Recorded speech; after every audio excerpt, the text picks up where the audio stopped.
2, 1. This is Mike Feinberg and Steve Rothman with the Fighting News here at the Royal Caribbean Hotel in Orlando, Florida at the WBA Centennial Convention. Been 100 years now the WBA is in existence, and I'm here with the WBA president, Gilberto Mendoza. Gilberto, how you doing today? Thank you. Thank you so much for your time. Thank you for being here. It's a great honor, that you're sharing with us the centennial year. It's a lot of weight on our shoulders for all the directors of my organization. It's a lot of commitment. There's a lot of joy also at the same time. We were the first organization, the first sanctioning body. We were born in July 2nd, 1921. It's 101 years, but what happened specifically, we had a convention, an online convention, which is not the same as feeling you, the warmth, feeling you like giving me answers. So this is actually the 101 years, but that's where boxing started to develop at those days. Yeah, we're glad you came to the United States for the first time, so we could. In a long time. Yeah, yes. in a long time. In a long time, yes. Yeah. We were called in July 2nd, 1921, National Boxing Association. I think this was very important. And then in 1962 became the World Boxing Association. Those days, there were National Boxing Association where all the commissions in the United States used to be part of the organization, plus adding another countries that have a lot of activity like England, like the Philippines, like Japan, Korea, and I think Africa was involved somehow, but just naming a few names that happened. That's why it changed in 1962. But, I think the Jack Dempsey that you have seen around and George Carpentier was one of the first fights that marked boxing, because of all the tension that they had. Having a great fight like Jack Dempsey that people didn't know, that fight gave him the exposure to know how smart he was and how a gentleman he was. That you had Carpentier, who was a handsome guy, who was attractive guy for the media. Those are the times that start changing the business specifically. And I think it was a gate of over $1 million. I just don't remember exactly, and a lot of people around there. So what can I tell you? Just telling you that story and being part of it in 2022, after Muhammad Ali, after Joe Frazier, Larry Holmes, Leon Spinks, Michael Spinks, Canelo. I mean, if we want to come to, that, we're talking about Spence, we're talking about Julio Cesar Chavez had this belt at some point. If you go down to history, all your fans that you listen to, if you go anything, the WBA was always involved somehow, and politics started. We had a division and certain organizations, but now we're back trying to work together, which is important. And Orlando, for me, to be honest with you two guys, is a family town. Yeah. Mm-hmm. That was the time when my dad used to give us full attention to his wife, to his son and daughter, and it made me have like mixed emotions. But then I saw the work they were doing here in Orlando, the promoters, the locally promoted, the way they're developing the kids, the Latino community, and specifically, and the Puerto Ricans, the Cubans that you see in the fight that we had yesterday. Yeah. Actually, I gotta tell you, it was the first knockout KO drugs that we have in the United States, in which I think I wish we could repeat it, because it's a message we also try to send.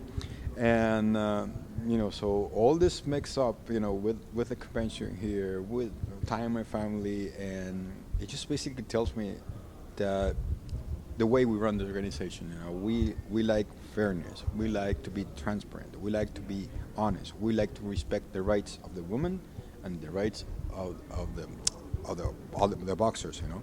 I don't know if you saw that we go in the rankings. We do the male and female at the same time. We try to respect that equality somehow. And recently I've been asked about different situations. I think sport is peace, and that's what we bring up to the tables. But I'm just happy that you're here. I'm happy that you're sharing. I'll tell you that in a long time we didn't have such big attendance. Plus I saw so much representation from different promoters, big promoters, small promoters, all promoters, new promoters, and honestly that makes you work better. Yeah. Without no reason. So in your phone book of your phone, who is like the biggest name you have in your contact list that you could share? My wife. Good answer. And then my mom. Mom? Then my mom, my boy, Yeah. yeah. But if you look at my phone book, I usually try, I think my mom, my wife, my attorney. Evander Holyfield's in there, I'm sure. Don King is you know. there, but Saul Canelo Alvarez at this point Yeah. is one of the biggest guys I have. Sure. I Yeah. have him in my phone if you want to look at it. Yeah, he's one of the biggest. And now Jake Paul. Speaking of Jake Paul, he's here today. I saw him gave a very nice speech about unionizing and people listen to him. What did you think about Jake Paul being here today? Look, he wants to earn things the correct way. He wants to go through the processes, but he's beyond that. He said, "Boxing saved my life," and that message spread to a lot of kids with having the opportunity to decide for the good or for the bad. Yeah. I believe that's one of his main inputs in the sport, because he's going to motivate people to try to take the right choices. And I believe that is, and with his attitude, because he shows you with example. If you look at his first fight onto his last fight, all the improvement that he had, not having an amateur background, it makes a difference. We're not talking about him about championships or any other thing. It's just that he changed the demographic of the sport. You got kids, watching the sport like when we were kids. Yeah. I mean, and if you go back, boxing was more respected, like in the 60s and the 70s, where they have these clubs, that make what we call the club fighting. Yeah. But at least, he has the power, even with social media or with his attitude, and besides that, with his working ethic, he's making the change. Sure. Yeah. He's making a big change about it. So I'm a believer in him. Now, I don't know specifically for one point of view he's gonna. I don't know. I mean, if you ask me, he has all the material to be a world champion. He needs to develop still. Of course, we're not going to talk about that. But if you tell me he has the material to be a bigger promoter like Don Keynes, I will tell you immediately yes. Yeah. And he's focusing on females and inequality, which is part of our connection to each other. What can I tell you? And he's a guy to me that is important to the sport. He's bringing something. He's non-traditional, and I do believe organizations fall a little bit in being too much traditional and keeping the same procedure for years and years. And he showed that we have to change. Even the boxing business model has to change a little bit. Right. That's what I'm looking at. Sure. Well, I know we always talk about the alphabet soup of titles, as they refer to, right?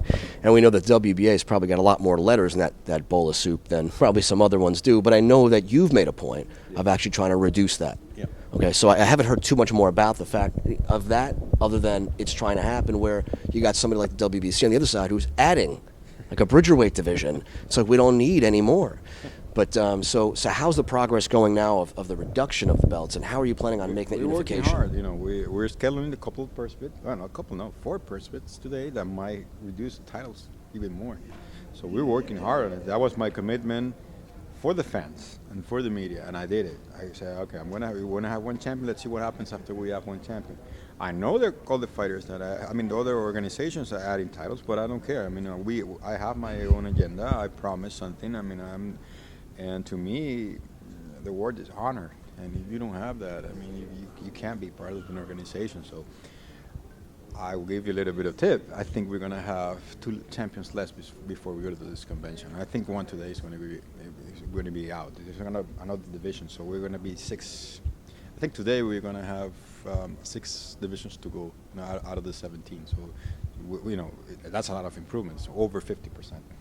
Over 50%. So I think it's the other ones. We're going to call for them. We already called the mandatories for Lara in the middleweight. Just waiting for the rotation. That's at some point that's going to be one title. I don't know what's going to happen with the welterweights at this point. Heavyweights, we're going to order also the mandatory. So it's going to be the featherweights. We have a purse bid coming up, so that will decide also one champion. So if you look at it, we might end up the 2023 at least with just 1 or 2 titles to go. Okay. Because in the other side we got to be fair. We're going to call the heavyweights, but I think if for some reason the Fury Usyk fight happens, I think all sanctioning bodies should approve it. I'll find a way out to work the mandatories. But I'm working hard. I'm wishing that I could have one champion per division now today. Right. I'm wishing that. With all I want that, but I can't guarantee that because it took a long. We did it for a long time, So now we got to revert the process back. So it will take some time. I'm just asking for patience from the fans. And I'm giving you what you want. You just got to follow up. And if you see what we have been doing, we have been consistent, knowing more than 10 titles. People always ask me this question: what's going to happen with the regular title? Wait a second. The Super Championship will remain as just a change between the regular championship and Super Championship when you earn some privilege, like if you defended 5 times, or you're a major impact in the sport, you might be called Super Champion. But I mean, that's going to be only one champion. It's not going to be 2 belts. It's going to be only 1 belt. That's where we're standing right now, and I believe that's a legacy I have to fulfill, and obviously it will be part of my policies. Well, look, this is a great event. Obviously, you guys have put on a great thing so far. We've been happy with what we've seen, and we look forward to seeing quite a bit more here before we go. There's a great award ceremony dinner coming up tonight that we're looking forward to. What's going to be the highlight of that? A lot of awards.